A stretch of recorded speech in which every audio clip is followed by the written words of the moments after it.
great pleasure to welcome PHILIPP BERGHOFER, who is coming from philosophy department at the University of Graz. He's there a postdoc and lecturer.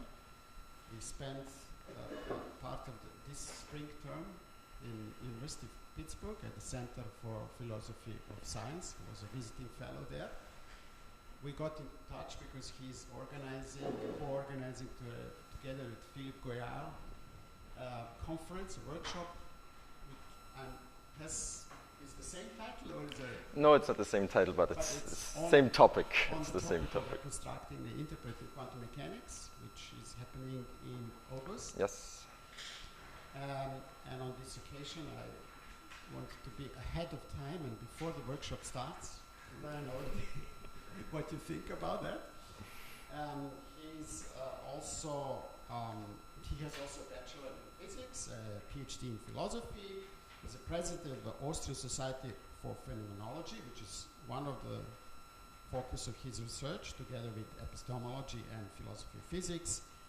He was a book review editor of Husserl's studies. Then I can say a co-author of Gauge Symmetry, Symmetry Breaking, and Gauge Invariant Approaches. And he's also having two projects running, one on relation between quantum mechanics and phenomenology, and the other on the ontology and future of gauge theory. So both topics that here in Vienna we are interested in, and we are curious to hear about, well, the topic you are going to talk today. Okay. Thank you so much for this very kind introduction. And thank you so much for the invitation. I'm super excited to be here. Obviously, this is a great place to talk about quantum information, quantum reconstruction. So I'm looking forward to discussion at the end of the talk. As you can see, and as it has been noted, the topic of my talk concerns the relationship between reconstructing quantum mechanics and interpreting quantum mechanics. Here you see the structure of my talk. First, I briefly summarize the cornerstones of the quantum reconstruction program. I will keep this short because you are familiar with this anyway. Then I will share my thoughts on the relationship between reconstruction and interpretation on a more general level. And then finally I turn to two more specific, more controversial topics that are particularly interesting for me. The first one concerns the question of whether the quantum reconstruction program puts some kind of pressure or is in tension with standard objectivist interpretations that we find in philosophy of physics, in particular concerning psi-ontic interpretations of the wave function. And then I will turn to the question whether the quantum reconstruction program somehow supports what I call psi-doxastic interpretations of the wave function. I answer both questions affirmatively, so I believe that the quantum reconstruction program tells us something very important about interpretation, namely that it somehow is in tension with ontic interpretations of the wave function. And yeah, I believe that doxastic interpretations might be an interesting option. So I should get clear on some terminology that will be used in this talk. The first one concerns the notion of an objectivist interpretation. By an objectivist interpretation, I understand an interpretation that claims to deliver a purely objective third-person perspective, does not contain any kind of operational concepts or terms. So for instance, in philosophy of physics, the most dominant interpretations are objectivist interpretations like Bowman mechanics or the many worlds interpretation that aim to get rid of any kind of operational terms. And this would be in tension with standard textbook quantum mechanics, where the notion of measurement, of course, is central for the formalism. And this is some kind of an interesting tension between philosophy and physics, because in physics, most physicists, at least those who care about quantum foundations, are mostly in the spirit of the Copenhagen interpretation, so a non-objectivist interpretation. But in philosophy, so philosophers really like their objectivist interpretation. So this is some kind of tension. Most objectivist interpretations are psi-ontic interpretations. By psi-ontic interpretation, I understand the interpretation that the wave function represents an ontic state, which is to be distinguished from psi-epistemic interpretations, according to which the wave function represents our knowledge or uncertainty about the underlying ontic state. And this is the typical distinction, right, that has been introduced in this 2010 paper by Harrigan and Speckens. On the one hand, psi-ontic interpretations, on the other hand, psi-epistemic interpretations. And it seems like typically in the literature it is assumed that these are the only two options. But what I'm interested in is what I call psi-doxastic interpretations. And this would be the view that the wave function represents the subject's degrees of belief, or can be considered the subject's judgment. So it does not represent anything that is out there, but is more on a subjective level. And the most prominent interpretation that could be called psi-doxastic is Cubism or quantum Bayesianism. And there are several reasons why I'm personally interested in Cubism. I'm not necessarily a Cubist, but I think that it deserves more attention, in particular in philosophy of physics. So this is what I will talk about at the end of the talk, and I'm interested in your thoughts on it. Okay, so the first section, like I said, I briefly summarize some of the cornerstones of the reconstruction program. First, the basic idea is that quantum mechanics needs to be based on or reconstructed from a set of simple physical principles. Secondly, these physical principles are typically considered as information-theoretic principles. So when people do reconstructions, typically they reconstruct the formalism from information-theoretic principles. And one main motivation why this should be or is a very reasonable project is the analogy to special relativity. So proponents of the quantum reconstruction program, they typically say that we should do for quantum mechanics what Einstein did for special relativity. I will briefly elaborate on these cornerstones. So like I said, the basic idea is that we should not take the formalism, the quantum formalism as a given. We should not attempt to read off the ontology from the mathematics of the theory.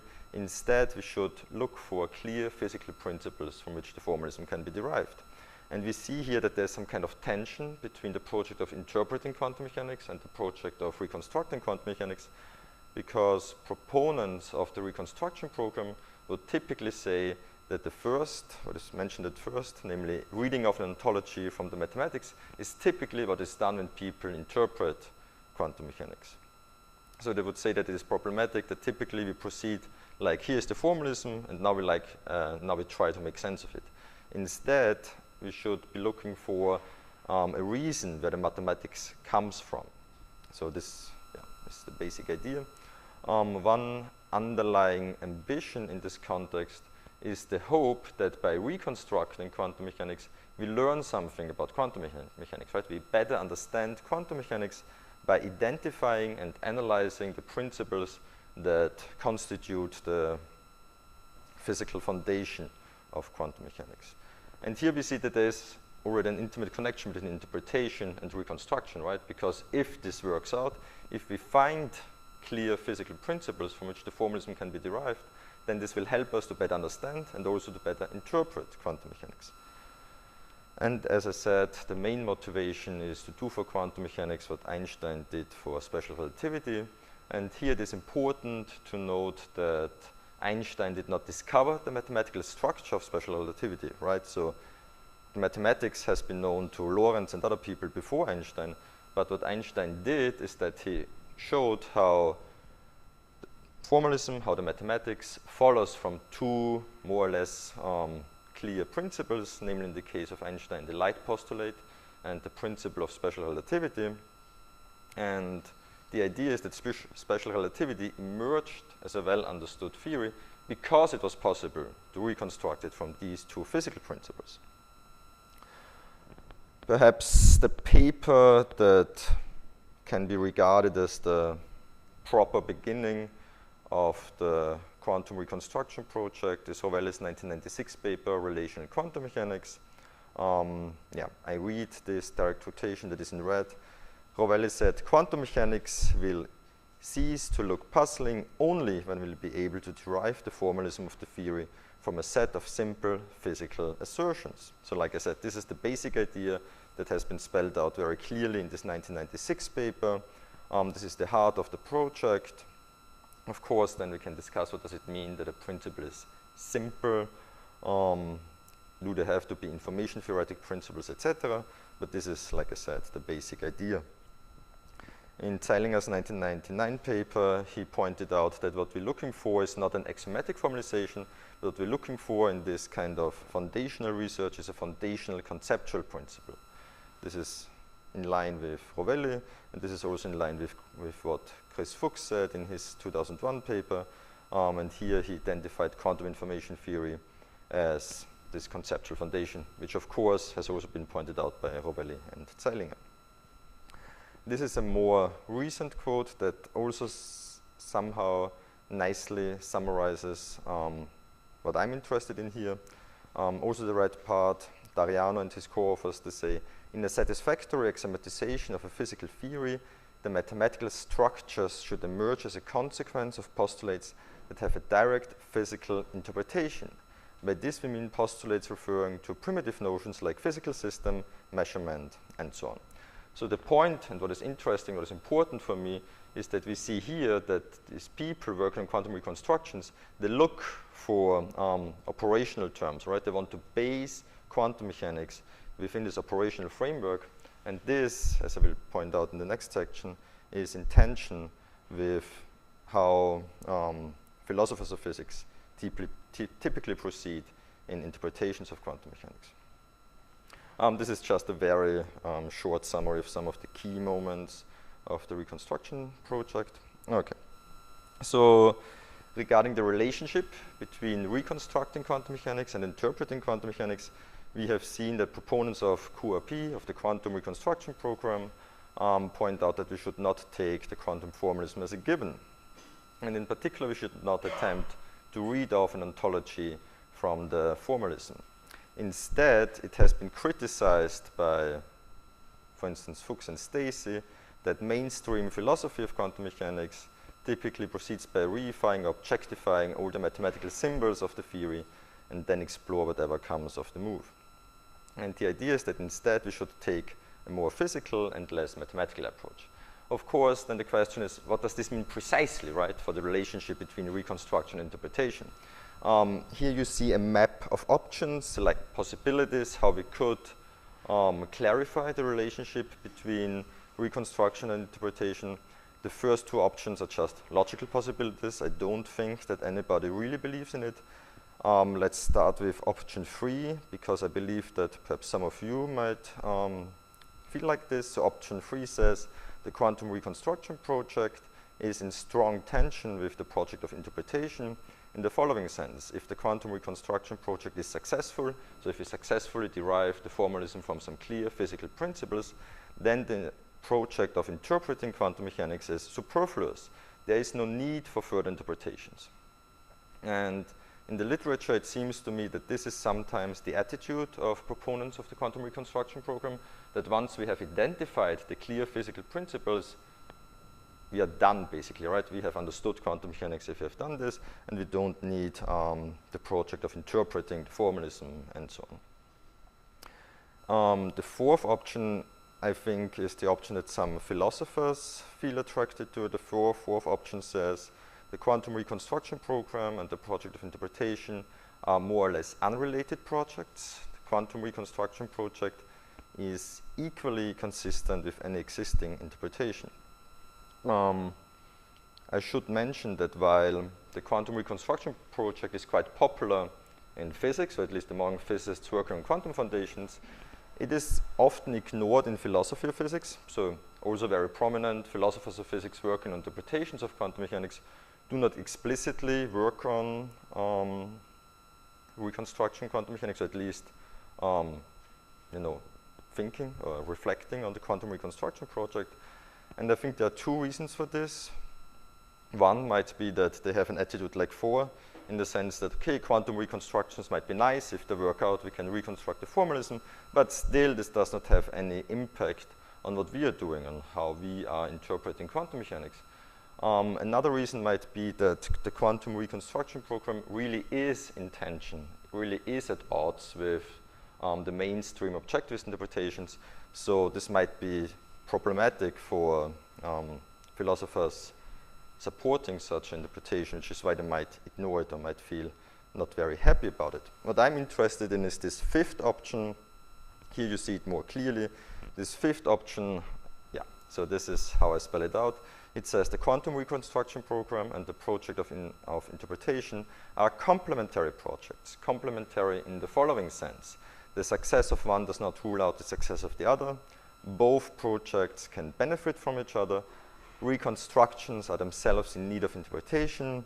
The quantum reconstruction project has some strong implications for the project of interpretation. In particular, it puts pressure on objectivist psi-ontic interpretations. I believe that the claims 1 and 2 are quite modest, so I mean we can discuss them if you want to. Yeah, I believe you don't necessarily have to. The claims 3 to 5 are more controversial. Perhaps some of you feel that claim 3 is wrong, namely that reconstructions are themselves in need of interpretation. So I will briefly elaborate why I believe that this claim 3 is true.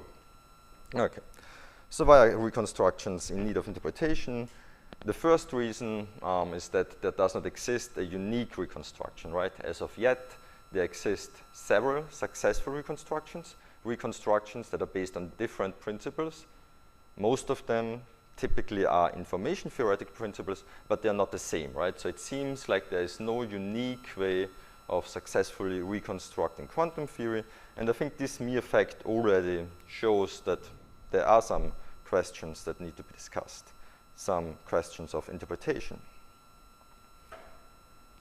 For instance, as it has been pointed out by Müller and Masson, every axiomatization has its own benefits. So this is the typical mindset here, that each successful reconstruction, or perhaps even non-successful reconstruction, is valuable and contributes towards shedding light on understanding quantum mechanics. And perhaps this is somehow analogous to how special relativity can be derived from different principles, right? We all know that it can be derived from Einstein's original 2 postulates, but alternatively, as we also know, it can be derived from the single postulate of Minkowski's spacetime. So even with respect to special relativity, it is not true that there's just one unique reconstruction or one unique axiomatization. And even in special relativity, there are questions of interpretation, right? There are philosophers working on different understandings of special relativity. So I guess that the mere fact that there exist several reconstructions and there's not a unique way, at least as far as we know as of today, of reconstructing the formalism, this alone shows that reconstructions are somehow in need of interpretation, right? If we reconstruct the formalism, we are not done. This is just the beginning, the starting point of a more substantial understanding of quantum mechanics. And the second point is simply that even after we have reconstructed the formalism still is spelled out in mathematical language, right? And mathematical objects, mathematical symbols still need interpretation. For instance, what is the ontological status of the wave function? What does the wave function represent? I'm not sure that these questions are just straightforwardly answered if we can reconstruct the formalism. So here just point out that it seems the more we know about, for instance, dual theories in physics, it seems that there's no unique mathematical representation of the physical world. And this again, I would say, shows that physical theories always are in need of interpretation, because there's also no unique mathematical representation of it, not just no unique reconstruction, but in general no unique theory that, yeah, represents the world. So I also point out that we don't even have to think about something like the ADS-CFT conjecture. We can just turn to classical mechanics and point out that the same physical problems can be accounted for in different mathematical frameworks. And this is just a bonus slide, because I guess that many people working on reconstructions like Wheeler. I like Wheeler, right? He's one of the spiritual fathers of the quantum reconstruction program. And he also points out that mathematics can always only approximate physical reality. And I would understand this as saying that we always need also some kind of interpretation. So we cannot expect a theory to be so precise, mathematically so precise, that everything is clear. Okay. Now, Philippe Goyal has a very specific approach to the relationship between reconstruction and interpretation. This is in the forthcoming chapter of his, and he calls this the two-step reconstruction-based strategy. So the idea is that first we reconstruct the formalism, and then we reconstruct and then we interpret the principles. So this is a direct quote. He says, first reconstruct the quantum formalism with the specific goal of distilling the full physical content of the formalism into physical principles and assumptions that can be expressed in natural language. And second, reflect on the principles and assumptions of the reconstruction. Okay, so here we can summarize Goyal's approach as saying reconstruct the formalism and then interpret the principles, right? This would be one nice way of spelling out the relationship between reconstruction and interpretation. And perhaps a slightly different alternative would be to say reconstruct the formalism and then interpret the formalism in light of the principles. So if we say that even after reconstruction, the principles might not be, as clear, such that we don't need any further interpretation, the second formulation might be more accurate, to say that we still have this formalism, and we still need to interpret the formalism, but we interpret the formalism in light of the principles from which it can be reconstructed. Okay, so now this is the stuff that is very important to me, that I'm working on, that is work in progress for me, but that I think is very interesting, namely the question of whether the reconstruction program has some more straightforward implications regarding interpretation, right? And one of my main questions is, do reconstructions put pressure on these objectivist interpretations, on these psi-ontic interpretations that are very popular in philosophy of physics? So the thesis is that the operational framework in which the quantum reconstruction program operates is in tension with the mindset of standard philosophers of physics. And what do I mean by the standard mindset of analytic philosophers of physics? I guess the main idea is nicely spelled out by Tim Maudlin. I don't agree with it, but I think it is very, straightforward and nicely represents how most philosophers of physics think about this. Maudlin says a precisely defined physical theory would never use terms like observation, measurement, system, or apparatus in its fundamental postulates. It would instead say precisely what exists and how it behaves. And from how I have introduced the quantum reconstruction program, there is some obvious tension between these two mindsets, right? Because quantum reconstruction people celebrate or emphasize the operational framework. They say that physical theory is clearer if we can reconstruct it from notions like measurement and whatever. And Maudlin has the opposite attitude, right? He would say we should get rid of these operational terms. At the very mathematical foundation of the theory, we should get rid of notions such as measurement. And we all know that this is difficult, right? To get rid of the notion of measurement in quantum mechanics, it comes with a lot of costs. And as I will point out, maybe we don't have to do this, right? If we can reconstruct it from principles that are clear or sufficiently clear so that we don't have to buy into this cost. For instance, Maudlin is a proponent of Bowman mechanics. So one of the costs of Bowman mechanics is that you have to modify the formalism, right? And many people would say, this is very counterintuitive. We have this most successful scientific theory in the history of science, and now philosophers, also physicists of course, modify the formalism because they want to get rid of the notion of measurement. It is somehow strange. Okay, and the second quote here is also from Bohmians. It is from Du and Lazzarovici, and they say, the goal of physics must be to formulate theories that are so clear and precise that any form of interpretation is superfluous. So here, again, the idea is that if we have a physical theory or a scientific theory that is cashed out in mathematical, precise language, and if we get rid of notions such as measurement, then we don't need any interpretation. And again, I believe that this is quite a naive view of how we can approach scientific theories, because, as I pointed out, I believe scientific theories are always in need of interpretation. And by contrast, the mindset of proponents of the quantum reconstruction program, they would say, okay, quantum theory basically is a theory about information. Maybe we turn to the last quote on the slide. Höhn and Wever, they say, the successful reconstruction from this perspective underscores the sufficiency of taking a purely operational perspective, addressing only what an observer can say about the observed systems, in order to understand and derive the formalism of quantum theory.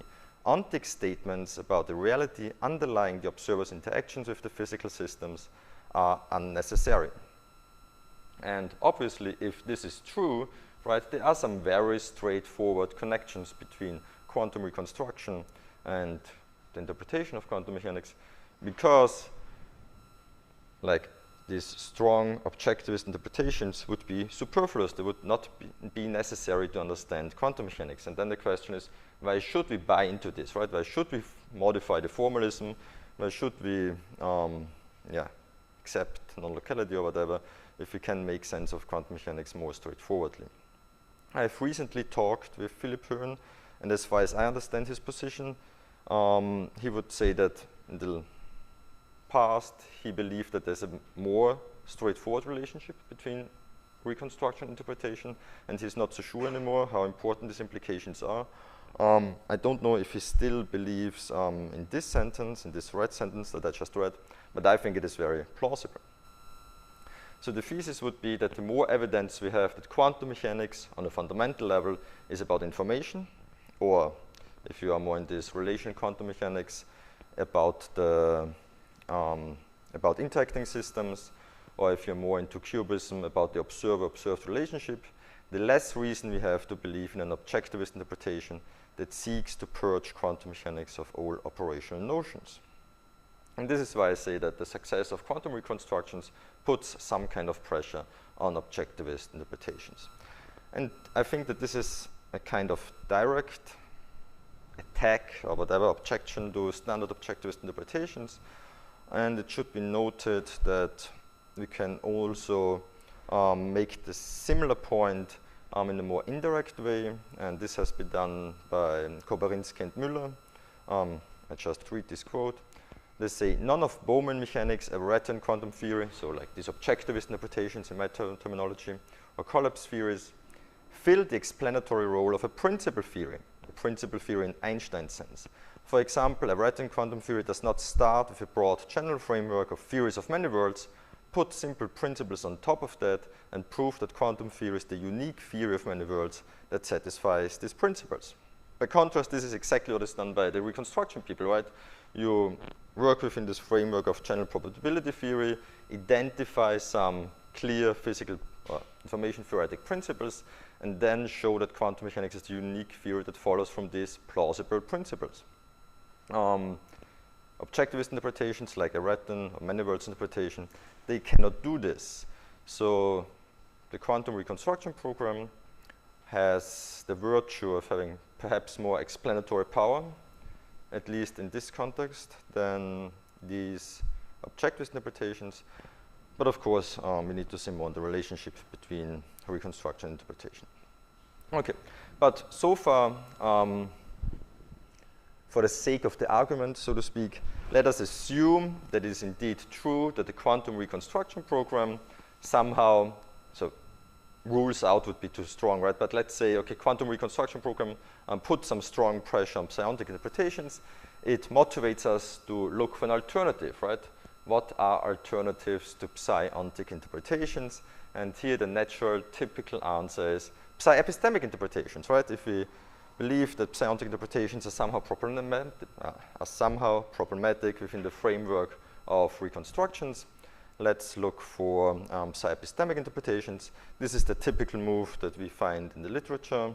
And then it could be argued that this leads to a problem. And that problem is that many believe that psi-epistemic interpretations are ruled out by the so-called PPR theorem.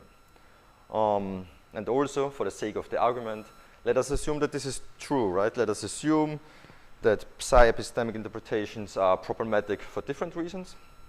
For instance, the PPR no-go theorem. What does this mean for the quantum reconstruction program?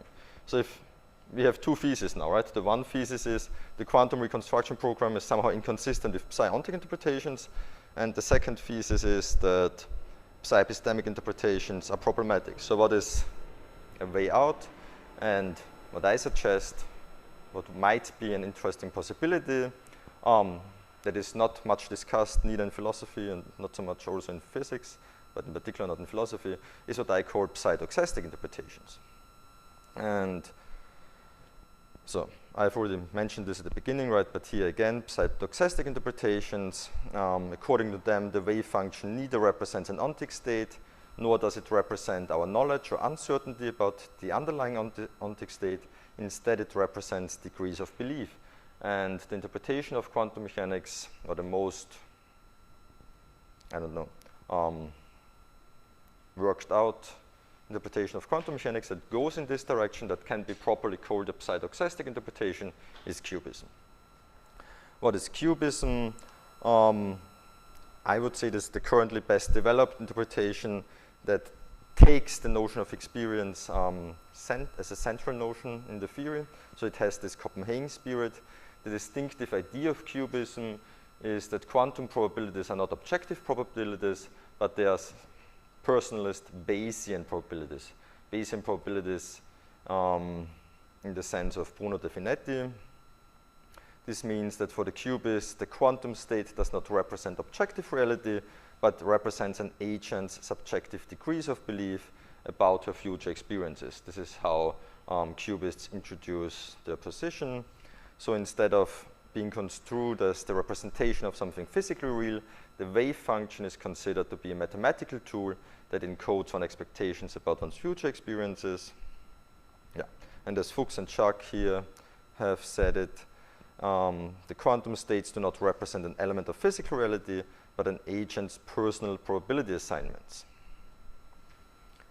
Why is this? Okay.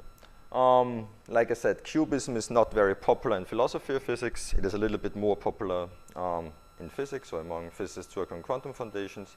Yeah, but it is very controversial, and it might be helpful to make some clarifications, because obviously Cubism is a very strong claim, right? It is very counterintuitive, but it is not as counterintuitive as many people believe it is, because of course Cubism is anti-realist regarding the wave function, but it is not anti-realist full stop, right? So many people on the literature, you sometimes see the objection that Cubism is inconsistent with an observer-independent world, or that it straightforwardly leads to solipsism or whatever. I would say this is not true, because it is first and foremost a theory or a thesis about the quantum state, okay, about the wave function. So it does not say there is no real world.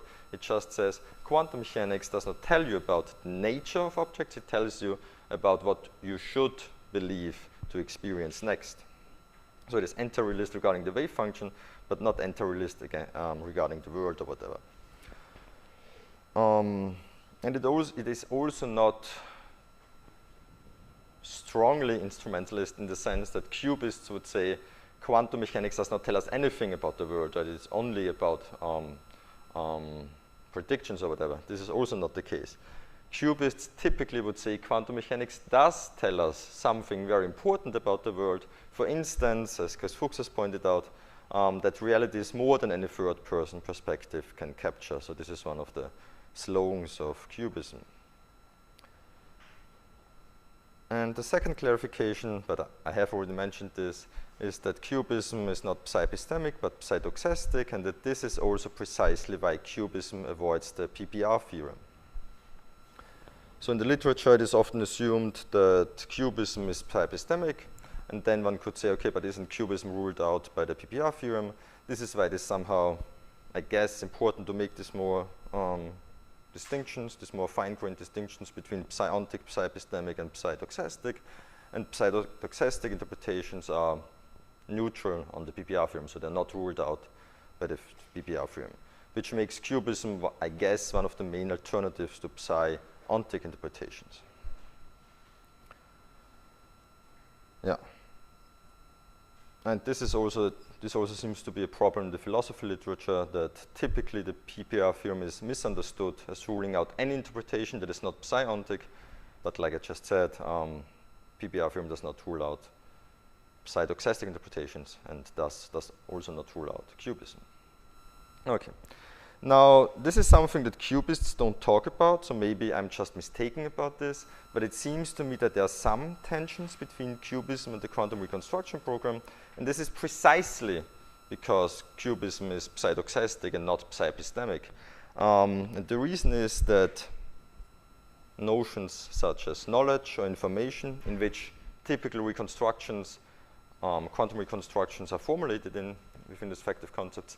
These concepts are factive concepts. By factive concepts, I mean if a person knows that P, and P is some proposition, then P is the case, right? If I know that there's a table in front of me, then there is a table in front of me. It's a success term. This is how the term knowledge is used, full stop. And the same holds for the notion of information. If I have the information that there's a table in the room next to me, then it is true that there's a table in the room next to me. And it seems that if Cubism is a cytoxic interpretation, it is not, formulated in factive concepts, then there is some kind of tension between the quantum reconstruction program and Cubism, because Cubism should not be formulated within factive concepts. Okay, or at least we could say that it would be an advantage for Cubism if we could spell out, or if we could reconstruct the quantum formalism from non-factive concepts. And like I said, to my knowledge, Cubists have never voiced this ambition, so maybe I'm just mistaken about this, but let's see if this might be interesting. So this is just a slide that shows that some physicists put some strong emphasis on non-factive concepts, in particular on the non-factive concept of experience. I should also say that in my background as an epistemologist, so as a philosopher thinking about the justificatory force of experiences and thinking about why we are justified for having certain beliefs, I'm an experience-first epistemologist. I believe that any kind of justification can be traced back to epistemically foundational experience. So I have some natural sympathy for the idea of basing the notion of experience at the heart of our scientific theories. And occasionally this has been expressed in more or less direct ways. Bohr, as we know, put some emphasis on the notion of experience. PHILIPP Goyal said something like, and then the end of this is a direct quote, so he precisely said this. He says, quantum mechanics teaches us that science at a fundamental level is not supposed to provide a description of reality in itself, but a description of reality as experienced by an agent. And also in the 2002 paper by Bruckner and Zeilinger, they emphasized that if this works out the way they want, then the notion of data of experience is central, and you make use of the notion of the observer.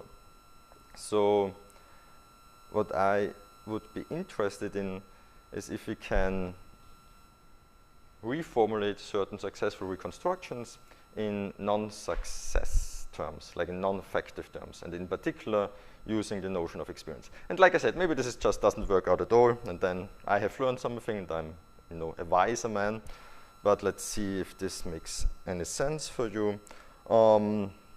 This is from Rovelli's 1996 paper, right? Relation in quantum mechanics. As I said, this is typically regarded as the paper that started the proper reconstruction program. And in this paper, Rovelli identifies two postulates. So Rovelli does not offer a full-blown reconstruction of quantum mechanics, but he identifies two postulates that he thinks are central for a reconstruction of quantum mechanics. And these are also two postulates that have been used in a slightly modified version by Philipp Höhn to put forward a proper reconstruction of quantum mechanics. He calls them Rule 1 and Rule 2. So Rovelli's postulate 1 is a postulate that emphasizes that information is limited, and it says there's a maximum amount of relevant information that can be extracted from a system. And the postulate 2 says it is always possible to acquire new information about a system. And it seems that claims like this could be more or less straightforwardly reformulated in terms of experience. So one could emphasize that experience is necessarily always provides you with a limited perspective.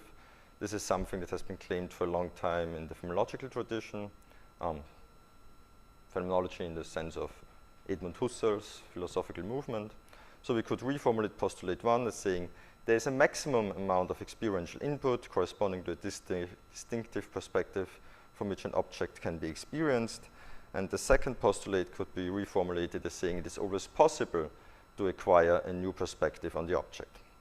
And like I said, maybe this is not helpful at all, but maybe it is interesting to think about whether we could formulate principles that are spelled out in non-factive terms so that it better fits with doxastic interpretations of the wave function. One final comment. This has already been pointed out, right, by Czaslaw, so thank you so much for making the advertisement. But from August 1 to August 3, I will co-organize with PHILIPP Goyal a conference on the quantum reconstruction program, and you're all invited to join us. Thank you so much for your attention.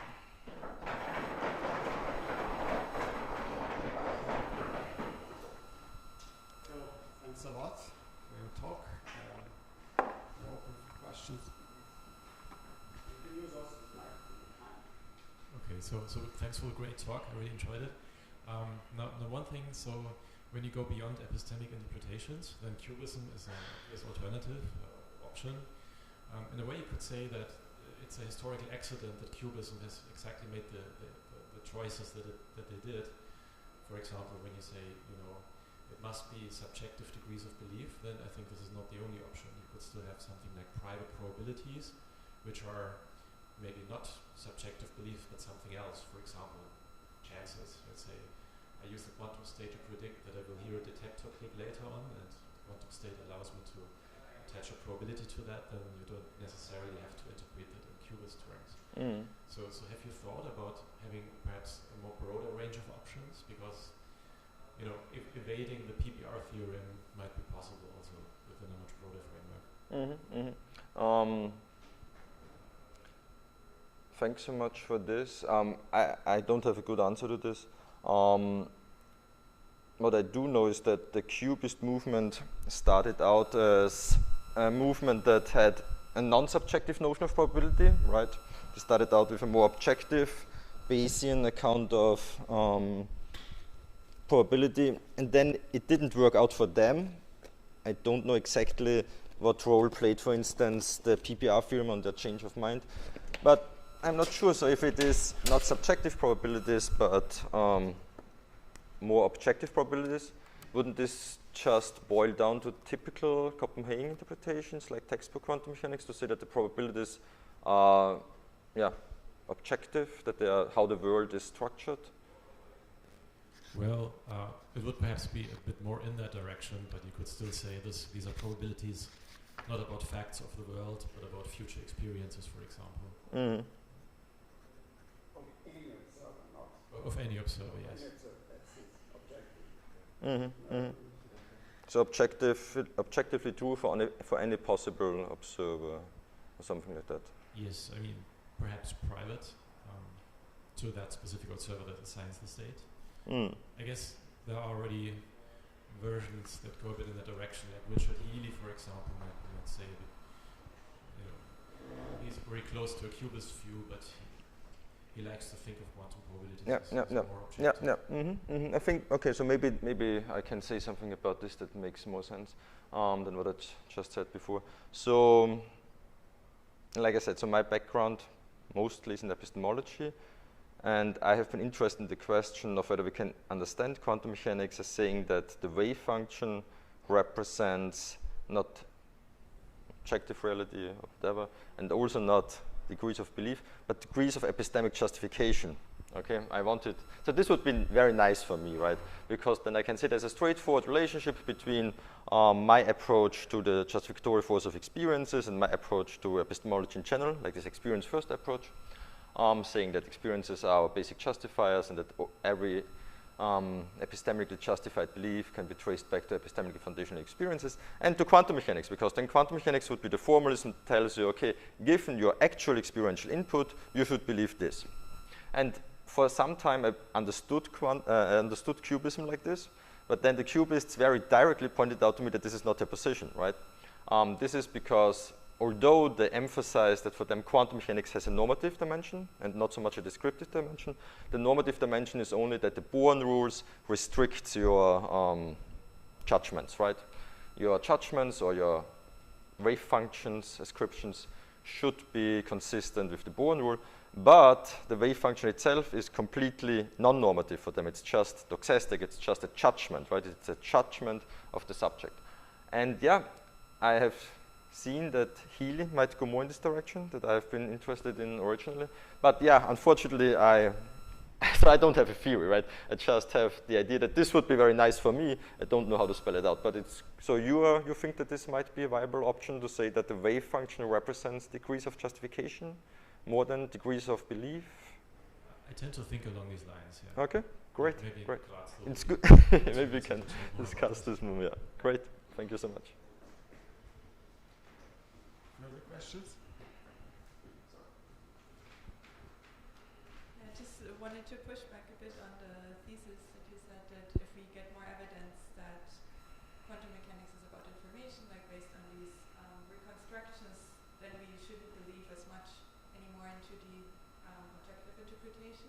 I'm just a bit worried that already in the reconstruction program, people already have a preferred interpretation, and that kind of influences the direction that the program goes into. So it's kind of, it's not just the reconstruction influencing the interpretation, but it's also the other way around. Yeah, so this is very reasonable. Like, I totally agree with this, that there is no clear separation, right? And it's always difficult to say what influences what. Some of my preconceptions about how I should interpret and understand quantum mechanics, and then my preconceptions about how, not I, but you can reconstruct the formalism. So this is a quote that I have not read, but maybe it is interesting in this context. The Cubists, in this case the Proto and Stacy, they say, a quantum state encodes a user's belief about the experience they will have as a result of taking action on an external part of the world. Among several reasons why such a doxastic view is defensible is the fact that any quantum state, pure mixed, is equivalent to probability distribution of the outcomes of an informationally complete measurement. Accordingly, Cubists say that the quantum state is conceptually no more than a probability distribution. And then there are two ways to see this, right? One could say, okay, because they have successfully reconstructed quantum mechanics in a certain way, they now believe, okay, the wave function is just, should be interpreted doxastically, it's just, a representation of degrees of belief, or they believed it in the first hand, right? And now they reconstruct in this certain way, or believe in these kind of reconstructions. So yeah, it's of course true what you said. Thanks for the talk. My question is maybe a bit more basic. So in this quantum reconstruction program, that's, you have these information-theoretic principles that bring you back quantum mechanics. It seems to take an algorithmic view of nature in the background. Somehow that everything is a bit string or can be reduced to a computation. This is somehow an a priori assumption. And then, because I was also thinking that maybe also in the background there's this assumption that the only thing you have access to is experimental results. And if you believe that's a priori, then it kind of follows that it's a theory of information, because what you're doing is applying probability theory, Shannon theory, whatever, to data sets and characterizing the theory through the correlations. So it seems that maybe behind the quantum reconstruction program are some other assumptions, because for me maybe quantum theory is more than just correlations. There's also dynamics and there are processes and things. So I'm not entirely sure if you want to go in this direction, but I guess, or I know that it's one of the main objections against, for instance, Cubism, that they somehow cannot tell you a nice story, a nice physical story, right? Why are there interference patterns or whatever? So they just talk about the wave function representing degrees of belief, and then people typically say, okay, but how can you explain certain physical phenomena, right? You want to use physical terms. And if I understand you correctly, you would say that we need both, right? We need some kind of reconstruction, but we also need a kind of physical theory talking about the dynamics of certain objects, like dynamics of, I don't know, point particles or wave functions or whatever you want to have as a basic ontology. Between like information-theoretic principles and physical principles, I separate the two things. And how would you say, are they related to each other? Like in the best ideal case, we have both, like a working dynamicist picture and also a working interpretation information-theoretic terms. Okay. Okay, but sure, thanks so much. Yes. Yeah, thank you also for the talk. It was really informative and I really enjoyed it. I'm also going a bit in this direction because I was wondering about this, let's call it explanatory circle that you draw when we're questioning if it's reconstructed or integrated, if we start with the formalism or going a more physical approach at first. And I was thinking then that maybe we could also say we start with a philosophical glass to look at it, and this is maybe kind of overlapping to a physical approach, which is kind of overlapping to a mathematical approach, or formalism, which is again based on logical approach, which is itself kind of philosophy again, if we take the basics of logic. And I was wondering if we have this explanatory circularity where the experiment comes in. And maybe this is also a part where we could distinguish between information and physics, and say information is the thing that comes a posteriori. We don't have a priori information in a stronger sense. So maybe there, to me, it was just a question in the circle, where is the experiment coming in? Or if you would distinguish experiment and information. Okay. Thanks so much. So, okay. I guess that people working on information reconstructions center the approach around concepts or like an understanding of how experiments are done and stuff like this, because they formulated within an operational framework, right? But I'm not sure if I understand you correctly. So would you say that we need to get clearer on the ontology of the notion of information? Like, what is information in the first sense? Is this something that is in the background of your question that you would be interested in? Because obviously there are different approaches to this, right? Some proponents of the quantum reconstruction project would have a stronger ontological view on information, like Anton Zeilinger, as far as I can tell. And other proponents would say, okay, information is not something that should be considered ontologically, it is epistemic or whatever. I think the Cubists are more in this non-ontological, so have more this non-ontological view of information. But no, I personally don't really have a good answer to this. So I'm not sure if I'm very helpful here. Chris Timpson has written a nice book on so he's a philosopher. He's written a book on quantum information where he says that the way it is used in certain contexts in physics is somehow problematic, but yeah, this is all that I can contribute to your question. Thanks so much. So let me just briefly comment on this recent discussion. So there is something, I mean, the success of quantum reconstruction program is in a kind of a message on itself. And the success out of the information-theoretical postulates. Now there is some kind of circularity. Most of the people that do this sympathize with more, in a broader sense, epistemic view. But I remember reading Lucy Hatz was one of the first to do that, and then there's like a pages of pages derivation, then there's the last paragraph. And by the way, this reconstruction is compatible with all interpretation scholars, why do you need to excuse yourself after deriving like quantum theory from purely information theoretical axioms? So there is a success, and then it will be nice if the people who are more inclined to more realistic interpretation do the same. I don't know why they don't do that, but it seems like, and this is what Chris Fuchs sometimes says, is that some of those interpretations reaction on the formalism of, like, or on the fact that we have relational value inequalities. Oh, then it must be non-local. It's a reaction of, or you want deterministic explanation. Oh, there must be many worlds. This psi function is actually many worlds. And because of this reaction of the framework, nobody came to the opposite aim. And we start from a broader perspective of many theories of many worlds, as Marcus wrote in his paper, and tried to single out quantum theory.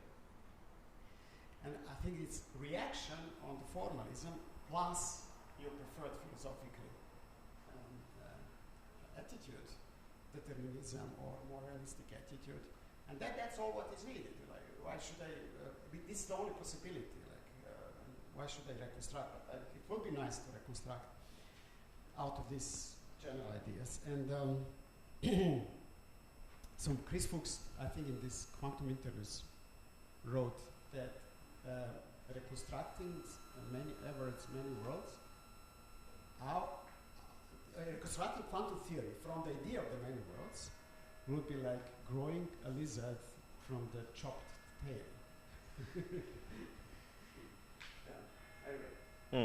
So what comes to my mind in this context is that Philippe Goyal told me that he knows philosophers of physics who are Bohmians who said to him they would very much like to reconstruct the formalism in the light or like that is consistent with Bohmian mechanics. They just did not succeed in doing so. But of course this does not need to mean so much, right? Because it's very difficult and most reconstructions are done by physicists and most Bohmians are philosophers, so it's maybe just, you know, a lack of technical expertise. But if it is true, or like if it turns out that it can only be done within an operational framework or within a framework of information theory, yeah, this might be nice for people going in this direction. It's even more that this other idea is like idea of many worlds, per se, not quantum many worlds, idea of many worlds, idea of arbitrary non-local potentials, idea of super deterministic theories are so broad that you can fit anything in of them. And so then reconstructing quantum theory will need additional principles that to my taste will be much more interesting than the basic idea itself at the beginning. Like, I'm not interested in many worlds if you have to add so many principles to come up with that. Or why the Bohmian potential is exactly like that, although we don't have any non-local at the classical level. Or out of the space of all non-local. Or superdeterminism, like why 3 squared of 2 in relation. Like these 10 principles are the principle that simple quantum theory are actually more interesting.